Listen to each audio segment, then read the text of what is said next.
Bien, vamos a abrir nuestras Biblias. Y ahora nada más voy a leer del verso 4 del capítulo 7 de Nehemías al principio, la primera parte del verso 7.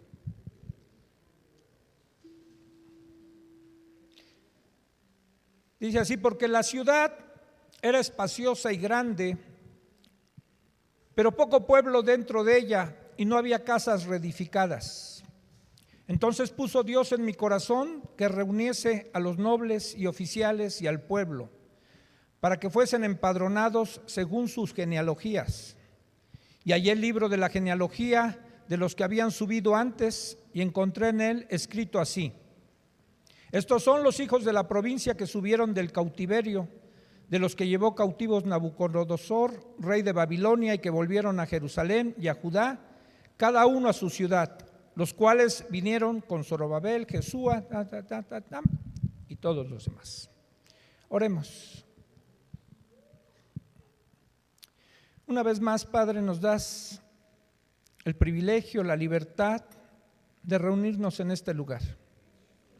Gracias, Señor, porque no sabemos cuánto tiempo podamos disfrutar de esta libertad,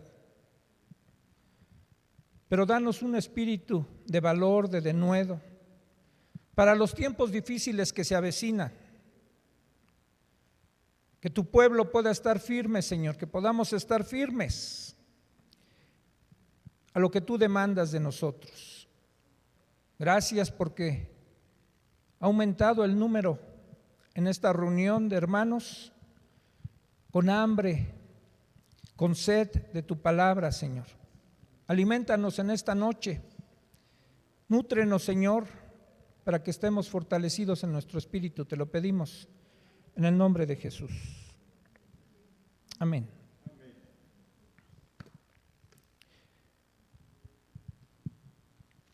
Muy bien, hermanos.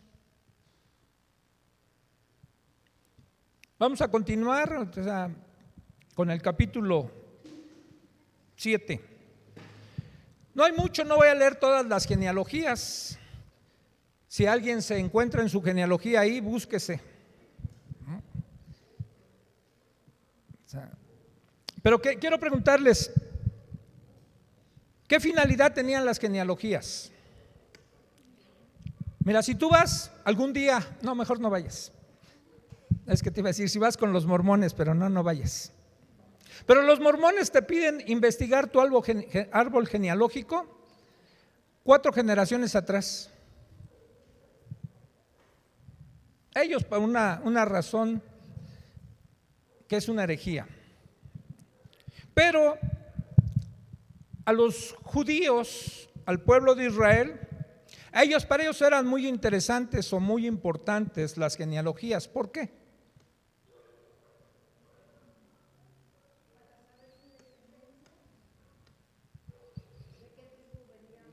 De qué, su linaje, su descendencia, de qué tribu venían, ¿sí? ¿Para su santidad?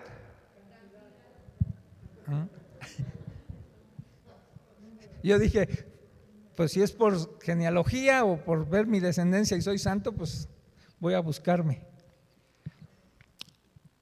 Es verdad, miren, ¿en quién tuvo su origen el pueblo de Dios? Abraham. ¿Sí?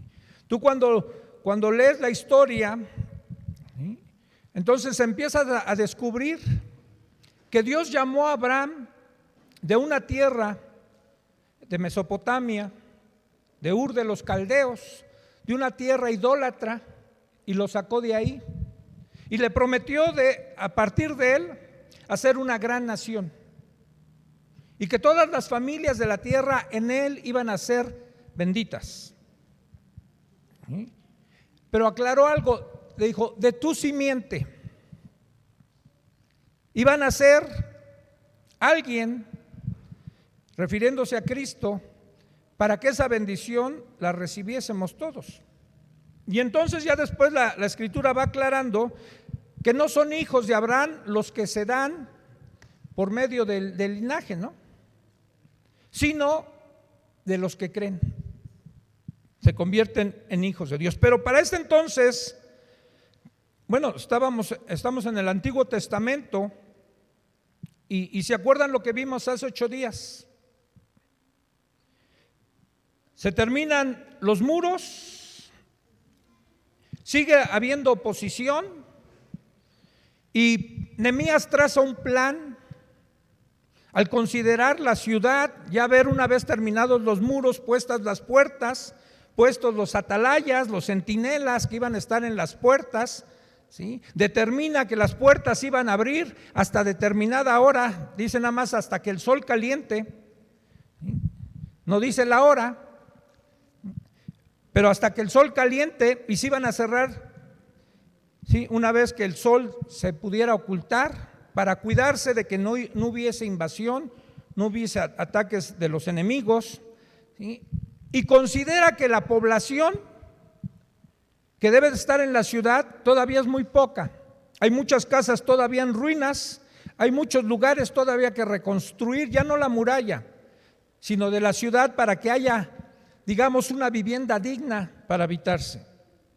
Entonces traza un plan, ¿sí?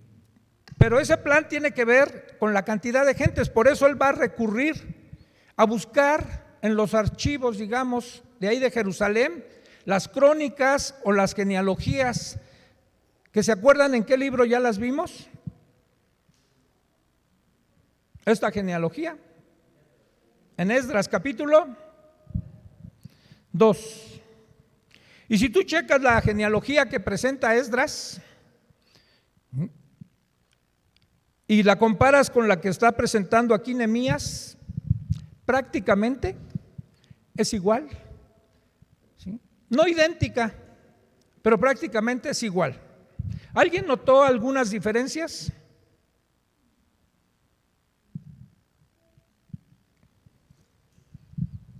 ¿O no les importó eso?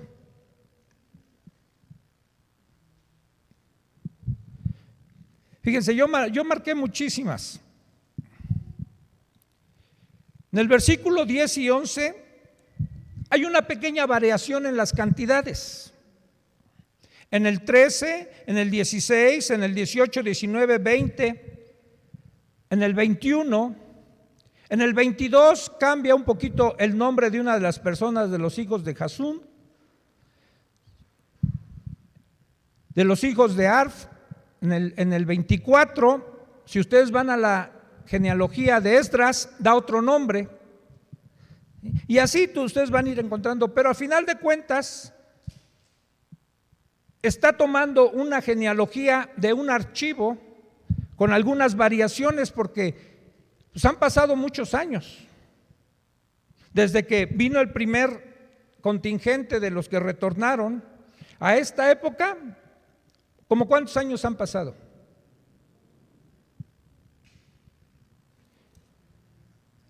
¿No se acuerdan? No tantos. ¿En qué año regresaron ellos?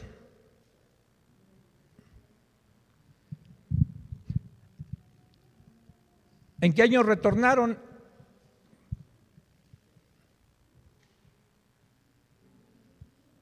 ¿La verdad?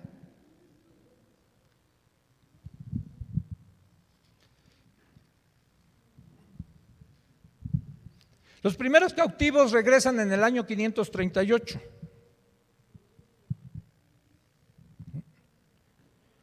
Los que narran ahí en la lista de Esdras, los que regresaron con Zorobabel. Todavía no se habían cumplido para ese momento los 70 años que se habían profetizado de cautiverio. En el 586 son llevados cautivos y aquí estamos hablando del 538, no habían pasado 70 años, pero ¿se acuerdan que estudiamos en Esdras que durante 20 años más o menos se paró la obra para completar los 70 años que se había profetizado? Entonces están aquí en el 538 el primer contingente y estamos hablando ahorita en esta segunda lista o la misma lista que presenta Nehemías, estamos hablando del año más o menos 444, 445. Entonces se está presentando esto. Vamos a hacer un pequeño repaso de lo que vimos la semana pasada y creo que dejé alguna tarea. Ahorita ustedes me recuerdan. Ayúdame, Lili, ¿estás allá atrás? Con Isaías 62, versículo 6, por favor. Porque Isaías primero profetizó acerca de este retorno y esto se iba a convertir en el objetivo de Nehemías. Isaías más o menos ¿en qué año profetizó? ¿Se acuerdan? Para ubicarnos en las fechas, como en el 700 antes de Cristo más o menos. Y vamos a ver cómo Nehemías se preocupa de qué serviría tener muros si no había quien estuviera vigilando esos muros o a tener centinelas. Dice Isaías: sobre tus muros, oh Jerusalén, he puesto guardas todo el día y toda la noche no callarán jamás. Los que os acordáis de Jehová, no reposéis. Entonces Isaías había profetizado que iba a haber muros, pero iba a poner sobre los muros guardas, centinelas, atalayas que estuvieran ahí vigilando. ¿Qué es lo que le preocupaba a Nehemías? ¿Qué es lo que hizo Nehemías de poner estos guardas, no? Entonces, una vez dado esto, nombra, dijimos, porteros, cantores y levitas. ¿Quiénes eran los más importantes de estos? ¿De los porteros, de los cantores o de los levitas? Los porteros son los que impiden los goles, ¿eh? Todos hermanos, como todos somos importantes en medio del cuerpo de Cristo, ¿sí? Pero cada quien iba a desarrollar su función. El portero tenía la función de abrir y cerrar las puertas, ¿sí? Los cantores se iban a encargar desde que David llegó a instituir la alabanza. Estos cantores tienen una función. Por ejemplo, nosotros cuando venimos aquí, ¿qué pasa cuando iniciamos una reunión con cantos? ¿Qué sientes tú? ¿Qué te pasa cuando llegas aquí y empiezas a alabar a Dios? O nada más es el programa que tenemos, ¿no? Ya la costumbre que es cantar. Se siente la presencia de Dios. Fíjate, ¿se acuerdan cuando Pedro, el Señor les lava los pies a sus discípulos y Pedro no quiere que lo lave? Y después le dice Pedro: lávame todo, Señor, para que tenga parte contigo. ¿Y qué le contesta el Señor? No es necesario, ya está limpio. ¿Pero qué le dice? Que lo único que necesita que se le laven son los pies.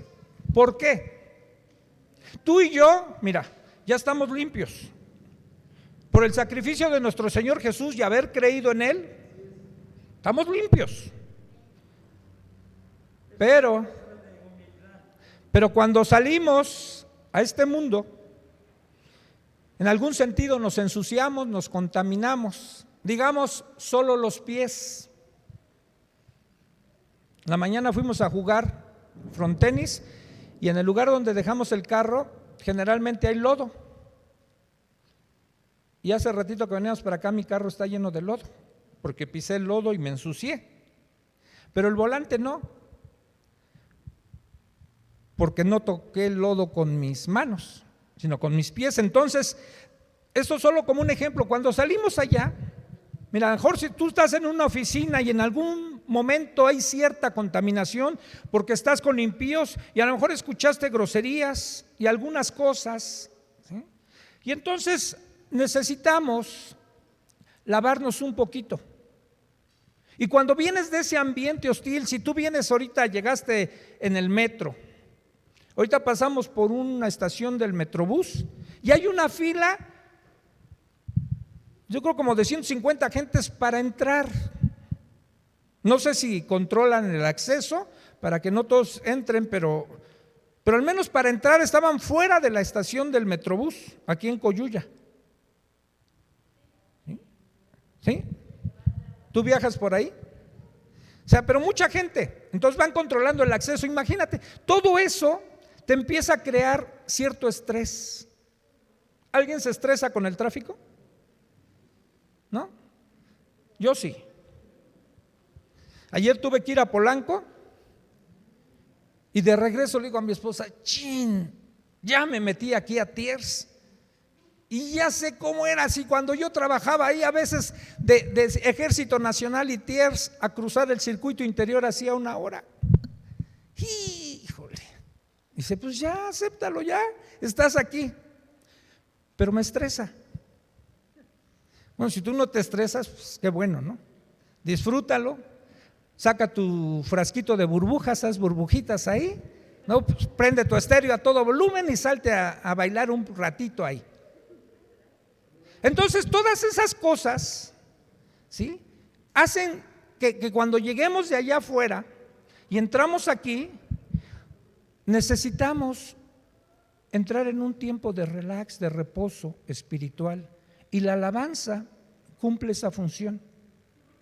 Cuando tú empiezas a cantarle a Dios y empiezas a meterte en lo que se está cantando, te puedo asegurar que ese estado en el que vienes va disminuyendo, va desapareciendo, y digamos, entramos en una atmósfera espiritual diferente a la que venimos. Yo le llamo allá afuera, es estar en el estado bestia. Todo el mundo se está aventando, ¿sí? Todo el mundo te avienta el carro, todo el mundo lleva prisa. Necesitamos entrar a otro. Los cantores, hermanos, sirven para esto. Los ministros de alabanza no son músicos, aparte de que sean músicos, pero lo más importante es que sean ministros, ¿sí?, que estén ministrando a la iglesia, ¿sí?, que puedan llevarnos a ese momento de olvidar todo lo demás. A veces algunos de ellos dicen, mira, olvídate hoy de todo, no, deja a un lado tus preocupaciones, deja esto y concéntrate en cantarle a Dios. Y entonces todo esto era importante. Los cantores, los levitas que tenían, ya teniendo el templo, habiendo reconstruido lo que había en el templo, bueno, ellos iban a empezar a hacer su servicio en el templo, que había estado sin hacerlo durante mucho tiempo porque no había templo. Entonces ellos tienen que reanudar su servicio, y los porteros que ya decíamos, ¿no? Entonces no solo nombra eso, también sabe que hay otras actividades que hay que realizar, y nombra, digamos, gobernadores o supervisores que van a estar a cargo de la ciudad. Nombra a Hanani, dijimos, y a Hananías, a 2 de sus hermanos bien conocidos con una reputación ganada a pulso, en donde podía él depositar toda su confianza, ¿sí?, y los nombra para que estén atendiendo también, si no tanto las labores espirituales, todo lo demás que tenía que ver con esta función que ellos iban a desarrollar. Acuérdense que venimos del capítulo anterior donde había ¿qué? Abusos, ¿sí?, de los ricos contra los pobres, de estar cobrando intereses altos, de que unos cuantos llegaban a concentrar la riqueza y los demás estaban padeciendo, se habían tenido que vender a algunos como esclavo ellos mismos o a sus hijos. Entonces ellos van a supervisar todas estas cosas que es parte de lo que hace Nehemías. Y las características que deberían de tener estos hombres eran de probada integridad, amantes de su país, varones de verdad y temerosos de Dios. Y estos, decía un versículo, se destacaban por encima de todos, ¿no? No todos eran como ellos, eran ellos 2 diferentes. Los porteros tenían que abrir y cerrar las puertas de la ciudad. Ayúdame con Zacarías capítulo 8, del versos 3 al 8. Porque Nehemías tenía fe que pronto la ciudad iba a ser repoblada. Y no solo había que levantar las murallas, sino había que repoblar la ciudad. Y fíjense, Zacarías es uno de los 2 profetas bueno, digamos 3, pero uno de ellos no tiene tanto que ver con esto, post-exílico, posterior al exilio. ¿Sí? ¿Quién es el otro? Ageo. Y fíjense lo que decía Zacarías: así dice el Señor, yo he restaurado a Sión y moraré en medio de Jerusalén, y Jerusalén se llamará ciudad de verdad, y el monte de Jehová de los ejércitos, monte de santidad. Así ha dicho Jehová de los ejércitos: aún han de morar ancianos y ancianas en las calles de Jerusalén, cada cual con bordón en su mano por la multitud de los días. Y las calles de la ciudad estarán llenas de muchachos y muchachas que jugarán en ellas. Así dice Jehová de los ejércitos: si esto parecerá maravilloso a los ojos del remanente de este pueblo en aquellos días, también será maravilloso delante de mis ojos, dice Jehová de los ejércitos. Así ha dicho Jehová de los ejércitos: he aquí yo salvo a mi pueblo de la tierra del oriente y de la tierra donde se pone el sol, y los traeré y habitarán en medio de Jerusalén, y me serán por pueblo, y yo seré a ellos por Dios en verdad y en justicia. Qué bendición, ¿no? Qué profecía de Dios. Nuevamente ancianos, ancianas iban a estar en Jerusalén, niños y niñas, muchachos y muchachas, cuando esa ciudad estaba despoblada, destruida, en ruinas. Pero Dios promete que esa ciudad nuevamente va a ser habitada por mucha gente, por muchísima gente. Entonces, lo que se iba a encargar Nehemías era de cumplir también con esta profecía, no solo aquí. Más o menos son contemporáneos las profecías que presenta Zacarías con el tiempo que está viviendo Nehemías. Entonces él se va a encargar de que esto pueda ser una realidad. Él tenía fe que pronto esta verdad de Zacarías se haría realidad y la ciudad sería poblada. Y no solo las murallas estarían ya reconstruidas como protección para la ciudad, sino también las personas ahora iban a proteger la ciudad. ¿Se acuerdan que dijimos que iba a poner Nehemías, o dice la escritura, a muchos enfrente de su casa para proteger la ciudad? Porque está bien que haya una ciudad amurallada, pero si no hay personas que la protejan, por muy amurallada que esté, no va a poder ser posible que resistan el ataque de un enemigo. Las murallas por sí mismas no hacen nada. Sí, protegen un tiempo, pero tiene que haber alguien detrás de esas murallas que estén defendiendo esa ciudad. Entonces los porteros, aparte de abrir y cerrar puertas, ellos avisaban en caso de invasión. Una buena medida fue que cada uno, dijimos, vigilase enfrente de su casa, ¿no? Y veamos, ahora Nehemías va a tener otro buen proyecto que es parte de lo que leíamos. Otro buen proyecto tiene Nehemías. Verso 5. Entonces dice la escritura: entonces puso Dios en mi corazón que reuniese a los nobles y oficiales y al pueblo para que fuesen empadronados, digamos. Dijo Nehemías: necesito saber con quién cuento. Él sabía que contaba con la ayuda de Dios, por supuesto. Para eso no le quedaba a él duda, que Dios le había abierto las puertas desde que se presentó ante el rey, donde oró y le pidió el favor de Dios delante del rey para que le diera el permiso de regresar a su ciudad, Jerusalén. No, él no dudaba de que tenía el favor de Dios, pero ahora necesitaba saber el material humano con el que contaba. ¿Y cómo se hace esto? Bueno, pues vamos a censar al pueblo. Vamos a hacer un censo para ver cuánta gente, cuántas familias están a la disposición para defender esta ciudad. Pero ¿quién motivó esto? ¿Fue iniciativa de Nehemías? Porque dice, ¿quién puso eso en su corazón? Dios. ¿Se acuerdan de un personaje que hizo un censo? ¿Y quién puso eso en su corazón? Satanás. Dice que Satanás incitó a David para hacer un censo. y le dijo a su general Joab: veme a contar cuánta gente tenemos. Dijo Joab: mi rey, ¿para qué? ¿Para qué quieres saber? Sean pocos o sean muchos, Dios le da la victoria. Tú ve, Joab, te estoy diciendo que vayas. Y dice la escritura: esto disgustó a Dios, porque Dios no fue el que puso eso en su corazón de David, fue Satanás, y él atendió a la voz de Satanás. Se dejó llevar por eso que le vino a su mente que no era producto de Dios. ¿Sí?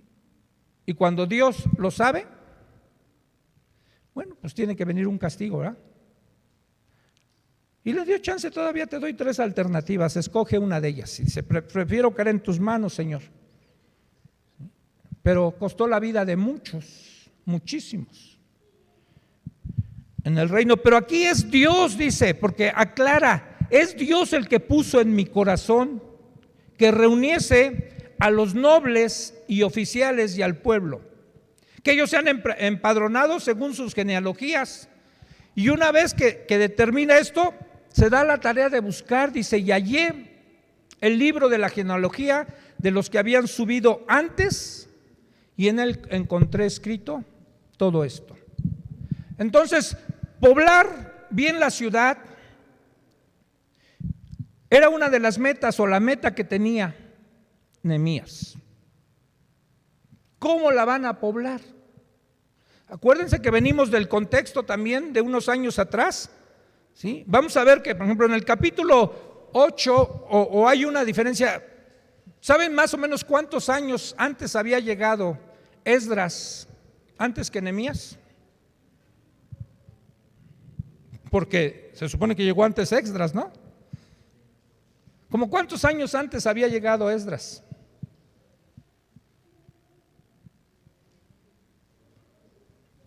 No se preocupen, atínenle, luego le atinan. ¿300? ¿60? Te fuiste muy arriba, Avi. Muy arriba. ¿Cuántos? 52. Todavía estás bien arriba, Normita.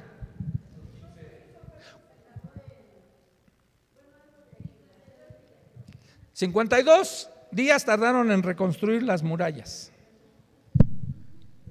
Pero años, ¿cuántos años antes llegó Esdras a Jerusalén? 20, ya te estás acercando, mira. 13 años. 13 años antes había llegado Esdras a Jerusalén. Y entonces Nehemías, 13 años después, llega a Jerusalén. Digamos, en un sentido eran contemporáneos. Pero en esos 13 años antes, Esdras descubre cómo se habían casado los judíos con mujeres que no eran del pueblo de Dios. Y ya vimos en el capítulo 10 de Esdras que tienen que despedir a sus mujeres. Llega el momento en que ellos se dan cuenta del error que cometieron, del pecado que cometieron, y deciden despachar a sus mujeres y a sus hijos, que fue un acto radical que ellos tomaron, pero movidos por Dios. Entonces, la población que ya se había juntado en ese momento, ¿sí?, digamos, disminuyó de sopetón, porque tú réstale, no dice cuántos son, pero réstale a las esposas y a los hijos que ya habían procreado. Entonces pasan 13 años más, y cuando llega Nehemías, pues ve muy despoblada la ciudad. Sí, ya tenían las murallas, ya tenían todo, pero había muchas casas destruidas. Entonces una de sus finalidades es reconstruir no solo la ciudad, las murallas, ahora repoblar la ciudad con seres humanos. Y entonces necesita saber, o necesita tener claro las genealogías. No quiere que se cometa el mismo error que se cometió en el pasado, de casarse con personas que no son del mismo pueblo de Dios. Se tienen que casar entre ellos. Y miren, esto es aplicable a nuestros días, hermanos. Jóvenes, solteros, viudas, personas grandes, viudos. ¿sí? Hermanos grandes que todavía se pueden casar, que quieran casarse también, ¿sí? Ya hasta acá me llegó, dice, no, ¿para qué me meto al mismo infierno si ya salí de ese? ¿No? Es como la vez que les conté un chiste, ¿verdad? ¿Se acuerdan de unas amigas que se encontraron después de muchos años? Y a una otra le preguntó, oye, ¿tú te casaste? Sí, me casé. ¿Y cómo te fue? No, pues me fue muy mal, me divorcié. Dice, ay, qué pena. Dice, no, pero me volví a casar. ¿Y cómo te va en tu nuevo matrimonio? Dice, mira, es el mismo infierno, pero con diferente demonio. Así que.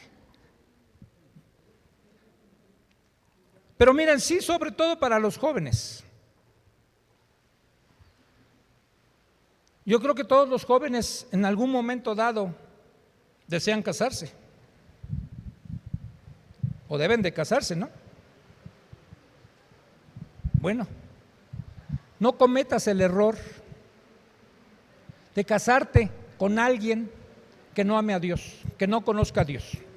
Y mira, y no solo nada más que sea creyente. Te aseguro que vas a tener muchos problemas. No cometas el error de convertir a alguien, traerlo aquí, presentarlo o presentarla y decir, miren, ya cumplo el requisito, ya es creyente, y hasta que se bautice. No te la creas. Muchos van a acceder a ciertas cosas o muchas para cumplir el requisito, pero Dios no quiere eso. Eso es en la actualidad. En aquel entonces tenían que recurrir a las genealogías para demostrar que eran verdaderamente del pueblo de Dios y que solo entre ellos podía haber un matrimonio para que la ciudad se repoblara, ¿sí? Y entonces tuvieran los suficientes miembros en el país, suficientes ciudadanos, suficientes judíos para defender su ciudad que ya había sido reedificada, los muros y protegerla. Pero tenían que ser del mismo pueblo, no podían de ser de otros, y aún de esos mismos había que cuidarse, porque se acuerdan que ya vimos que habían emparentado con Tobías. No era Tobías del pueblo de Dios, pero se había casado, ¿sí?, con una judía, y el suegro estaba ahí con él y había intereses de por medio y habían seducido a otros. Eso es lo que iba a provocar el que no se casaran con gente de ahí. Entonces la lista se vuelve casi una lista idéntica de la que presenta Esdras en el capítulo 2. Nehemías va a pasar revista al pueblo para hallar a las familias que habían vivido anteriormente en Jerusalén, con la finalidad de que volviesen a vivir ahí y así incentivar a otras familias a venir a reedificar casas en Jerusalén. Habían pasado algunos años, ¿sí?, de aquellas personas, no solo de los 13 años que hay de diferencia entre Esdras y Nehemías, sino desde antes, desde Zorobabel. Digamos, podíamos hablar quizás hasta de 100 o más años. Entonces todas estas gentes, algunas ya habían muerto, ¿sí?, algunas habían procreado, ya tenían otros hijos, ¿sí? A Nehemías le interesaba conocer a esas personas, ¿sí?, porque muchos de ellos, acuérdense que muchos no habían querido regresar. Está la lista de los que habían regresado, las genealogías, pero tenían más familia. ¿Y dónde estaba la demás familia de estas gentes que aparecen en esta lista?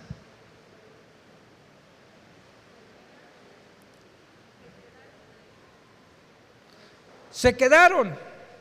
Muchos de ellos estaban en Babilonia.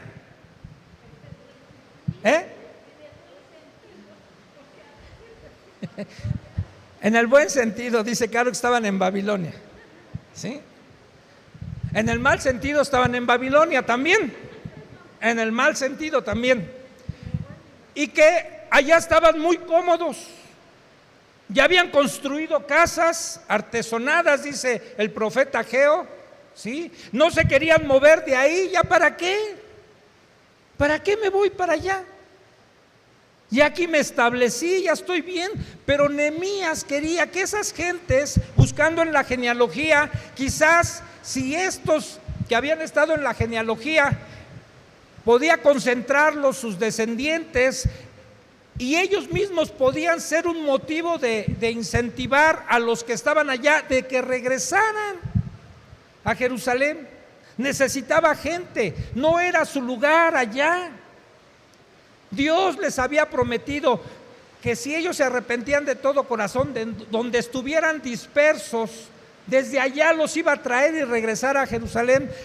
El profeta Zacarías lo vuelve a profetizar, dice: voy a repoblar tu ciudad con ancianos, con ancianas, con jóvenes, con niños, con todos ellos voy a repoblar. Tus calles van a estar llenas de gente. Pero eso lo tenía que hacer Nehemías. Dios le dio la promesa, pero Nehemías se tenía que encargar de eso. Entonces, para eso, él empieza a buscar la lista. Y tiene la lista, toda la lista de los que vienen ahí. ¿Cómo lo hizo? Bueno, por inspiración de Dios. ¿Cuál fue el método que hizo o que realizó Nehemías para hacer esto? Bueno, dice ahí que convocó, ¿sí?, a todos los jefes y al pueblo. Dice, entonces en el versículo 5 dice, entonces puso Dios en mi corazón que reuniese a los nobles, a los oficiales y al pueblo. Ellos eran los encargados de buscar o empadronar y tener una relación de todas las gentes con las que él podía contar. Iba a buscar un número determinado, iba a buscar la fuerza de esa gente, iba a buscar un emplazamiento para ver en cuánto tiempo podía lograr esto. Revisa el libro de las genealogías para compararlo con lo que estaban viviendo actualmente. ¿Qué tanto había cambiado? ¿Qué tanto había variado? Fíjense, generalmente las poblaciones casi siempre de cualquier lugar van subiendo, ¿no? Hoy en los países, por ejemplo, de Europa, están preocupados porque ya no crecen, han descendido. Como ya no tienen hijos o tienen muy poquitos, y eso para ellos es un problema futuro. No van a tener, digamos, materia humana para que el país produzca. Se van a enfrentar con un gran problema, como todos los pueblos se enfrentan. Por ejemplo, aquí en nuestro país, uno de los problemas es, no tenemos el problema de falta de población, pero sí de que la gente está viviendo un poquito más. Y, por ejemplo, la edad de jubilación está en una determinada edad y muchos se están jubilando. Va a llegar el momento en que va a haber muchos desempleados o jubilados y poca mano de obra, y entonces no va a ser posible. Por eso quieren elevar la edad de jubilación. O sea, se enfrentan con esos problemas los gobernantes. Aquí Nehemías se estaba enfrentando con algunos problemas así. Entonces él va a buscar en el libro de las genealogías cómo va a compararlo con lo que están viviendo en ese momento. Las diferencias y las discrepancias que hay en estas genealogías, digamos, las encontramos normales después de tanto tiempo, ¿no? Tiene que ser normal que haya diferencias. En el registro de Esdras, lo hicieron desde Babilonia. El registro de Nehemías fue hecho desde Judea.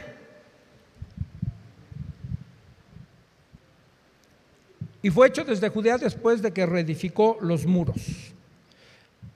Hasta aquí más o menos se termina parte de la introducción de este capítulo 7, de lo que va a ser Nehemías. Todo lo demás, el resto del capítulo 7 prácticamente son nombres, que no los voy a leer, ¿sí?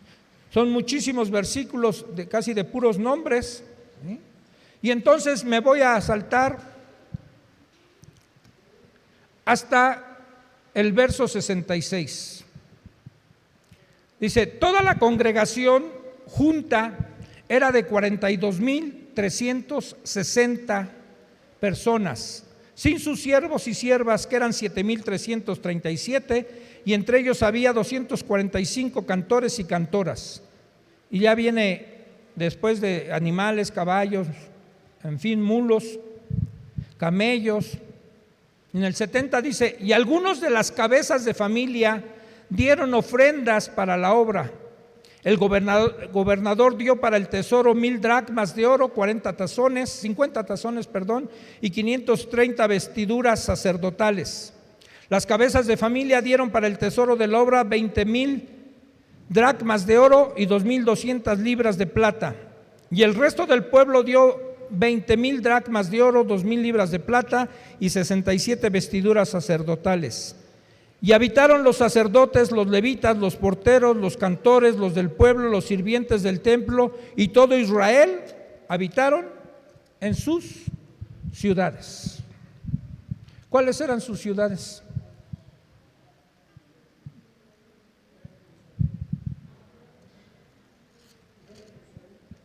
¿Cuál? Judá era la provincia. Tenía ciudades. Jerusalén era una de las ciudades, digamos, era la capital de Judea. Pero había más ciudades alrededor o dentro de Judea. Había más. O sea, acuérdense, Jerusalén era una ciudad. Y lo que están reconstruyendo ahorita aquí son los muros, o reconstruyeron los muros de la ciudad de Jerusalén, de la ciudad nada más. Y en Jerusalén estaba el templo.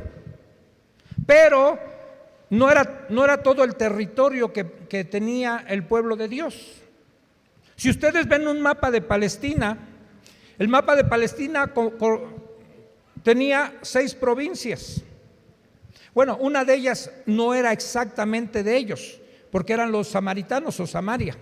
Ustedes ven, era Galilea. ¿Dónde predicó o por qué le llamaron a Jesús el Galileo o el Nazareno?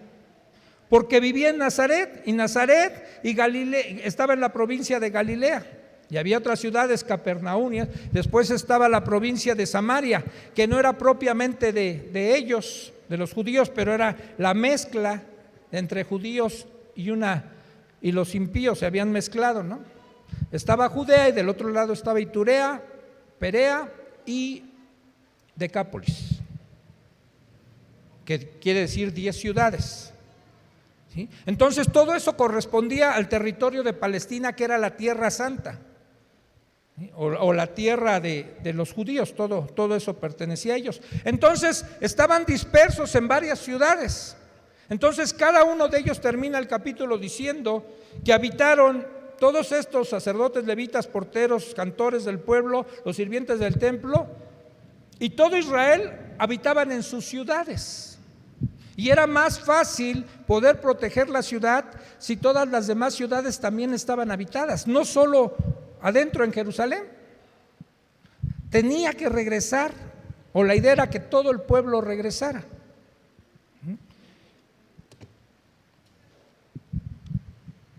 ¿Alguna pregunta? ¿Algún comentario? Beto.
Gracias, Beto.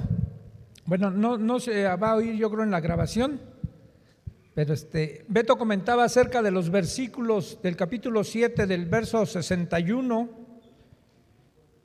y prácticamente hasta el 64, de aquellas gentes que no pudieron encontrar sus registros en su genealogía y fueron excluidos del sacerdocio hasta que no comprobaran realmente que eran del pueblo de Dios. Y de ahí deriva él un comentario en función de asegurarnos de nuestra salvación.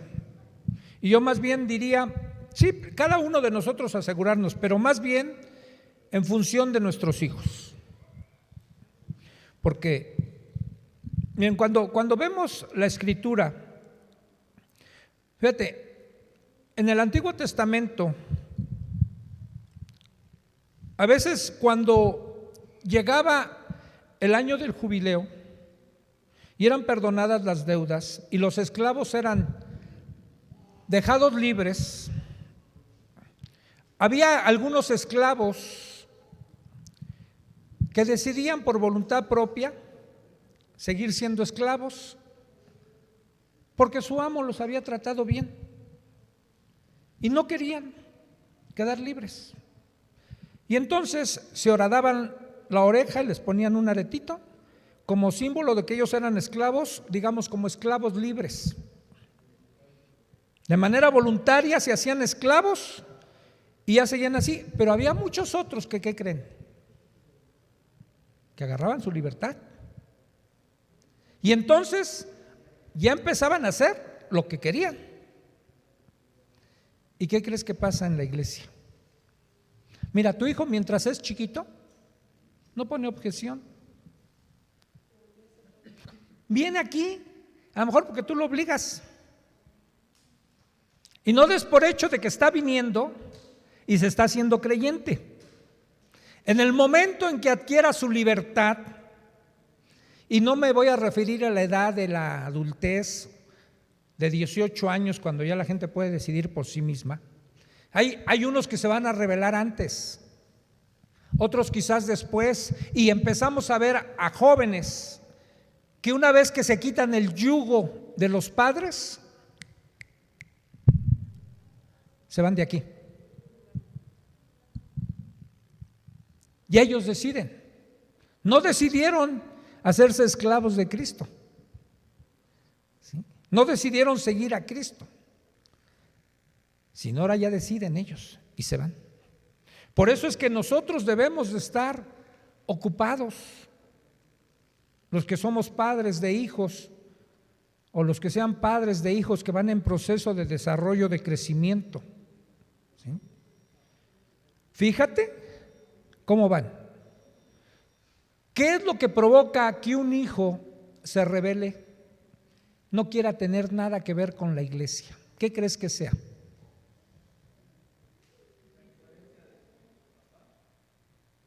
Muy bien, Adrián.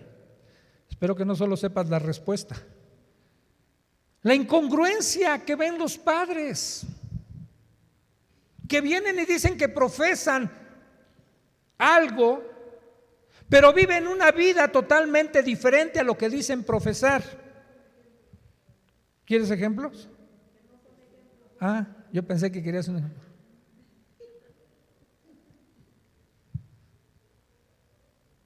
Entonces, eso va a hacer que en los hijos, no porque se van a rebelar por, como dicen allá afuera, le va a llegar la edad de la punzada. No es cierto, eso no existe. Se van a rebelar porque están viendo las incongruencias. Cuando son chiquitos, 6, 7, 8 años, pues no tienen la capacidad de enfrentar al padre y decirle de sus incongruencias. Pero cuando crecen, lo van a enfrentar. Y hasta le van a decir, me hagas lo que me hagas. Y se van. Entonces, por eso es importante que nosotros veamos, ¿sí?, cómo estamos conduciendo a nuestros hijos. Y digamos, cómo estamos conduciendo a los hijos espirituales, a los que tienen poco tiempo. Porque en ese sentido serían hijos espirituales. Entonces es importante lo que decía Beto también, ¿no? O sea, busquemos entiéndeme el término, nuestra genealogía en Jesús. Si de verdad, tú puedes decir que tu hijo es un creyente, un seguidor de Cristo. Entonces, es importante. ¿Alguna otra pregunta, un comentario, algo? ¿Quién hizo su tarea? Gabo es el que me ayuda siempre a recordar las tareas. Eso quiere decir que no la hiciste. Muy bien. ¿Cuánto medía, chamaquito?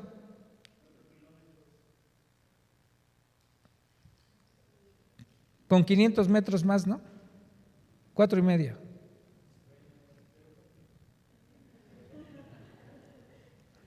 ¿Cuánto medía de espesor la muralla? Bueno, de grueso. No, son muchos.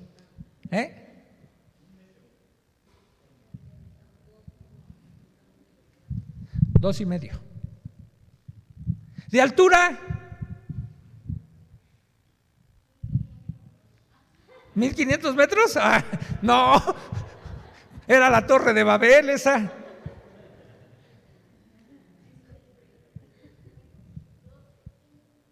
¿12 metros? ¿Quién dijo 12? Muy bien, denle un premio, pues.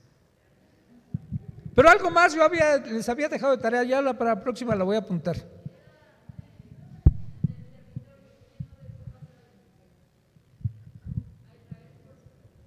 ¿Quién no dejó pasar a Israel por su territorio? Cuando salieron de Egipto y que iban a la tierra prometida y que hubo un pueblo que no los dejó pasar por ahí, ¿se acuerdan? ¿Y quién era el pueblo? ¿De dónde venía ese pueblo? ¿Y quién era Esaú? ¿Y por qué no los dejó pasar? Eran unos gandallas, dicen.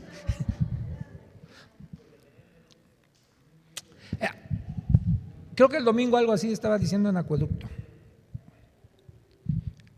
Y con esto terminamos.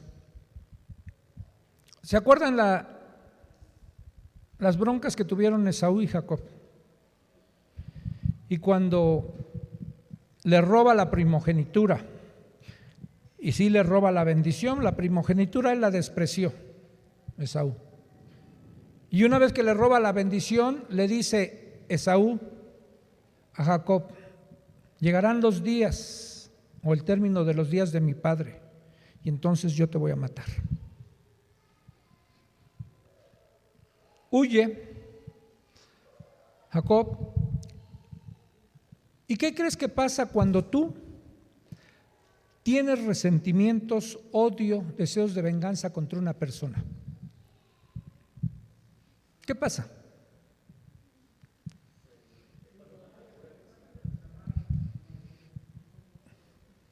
Fíjate, casi te voy a asegurar esto. Mira, cuando una familia se va de la iglesia, se van todos. Si los papás están mal, los siguen los hijos aunque estén mal. En Acueducto, por ejemplo, se fue el que dirigía la alabanza y en la alabanza tocaba su hija, el teclado, tocaba la batería su yerno, cantaban sus otras 2 hijas y su esposa. Aparte, su hermana de su esposa y su cuñado de su esposa. ¿Qué creen? Se fue él y se fueron todos. Yo todavía le dije a Toño: oye, busca a la hermana de la esposa de este hermano, pues que ellos decidan por sí mismos, ¿no? ¿Por qué? Pero generalmente no pasa así. Contagiamos a los otros y los arrastramos en nuestras cosas. Ahora imagínate, Esaú odiaba a Jacob, tuvo sus hijos y además, para hacer enojar a sus padres, dice que fue y se agarró mujeres que no eran del pueblo de Dios, nada más para dar en la torre a sus padres. Imagínate los años que estuvo con su amargura, con su resentimiento y teniendo hijos, transmitiéndoles eso. Y esos hijos a los hijos y a los hijos y a las generaciones y a las generaciones. ¿Sabes cuántos años pasaron odiando el pueblo de Edom al pueblo de Israel? No, pero en el registro bíblico, porque Dios dijo que iba a destruir a Edom, que es lo mismo que el monte Seir. 600 años. Por eso cuando ellos salen de Egipto, ¿sí?, ya todo el tiempo que había pasado, prácticamente los 600 años, y ellos los odiaban, sin haberlos conocido a esas generaciones o a ese pueblo que salió de Egipto. Edom no los conocía y eran hermanos, porque así lo describe la Biblia. Eran hermanos y le dijeron: danos chance de pasar por aquí, nada más vamos a pasar. Dijo: por aquí no pasan, mira, solo queremos pasar. Si tomamos agua, tomamos algo de aquí, te lo pagamos. No pasan. Y si pasan, se atreven a pasar, salgo con mi gente y los ataco. Tuvo que tomar otro camino el pueblo de Dios. Y esa rivalidad existió y fueron ellos los que no lo dejaron pasar. Tenía por ahí la cita en el Números 20:14. Entonces fue esa la otra tarea. ¿Levantaste la mano, Normita?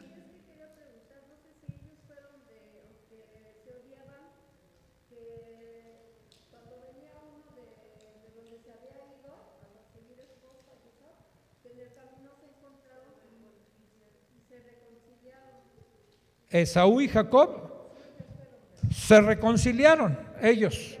Una vez que regresó después de 21 años que se separaron, regresa Jacob y se encuentra con su hermano Esaú. Fue un encuentro muy bonito, porque dice que Esaú ya lo había perdonado, le dijo: no, quédate con tus regalos. Y dice que vio el rostro de Esaú como el rostro de Dios.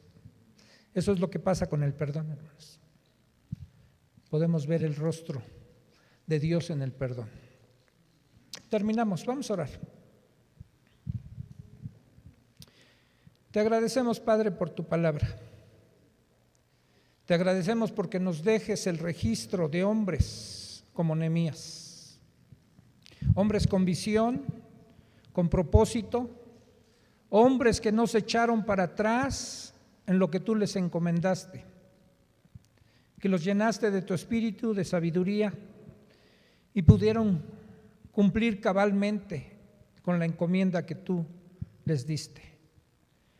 Señor, levanta de en medio de nosotros también a muchos Nehemías, a muchos Esdras, como vamos a ver en el capítulo siguiente, que estén interesados en tu ley, en tu palabra, que pueda provocar en otros, en el pueblo, un arrepentimiento, un simbrar en lo más íntimo de cada uno de los que asistimos a este lugar, y que se produzcan cambios, Señor, para tu gloria.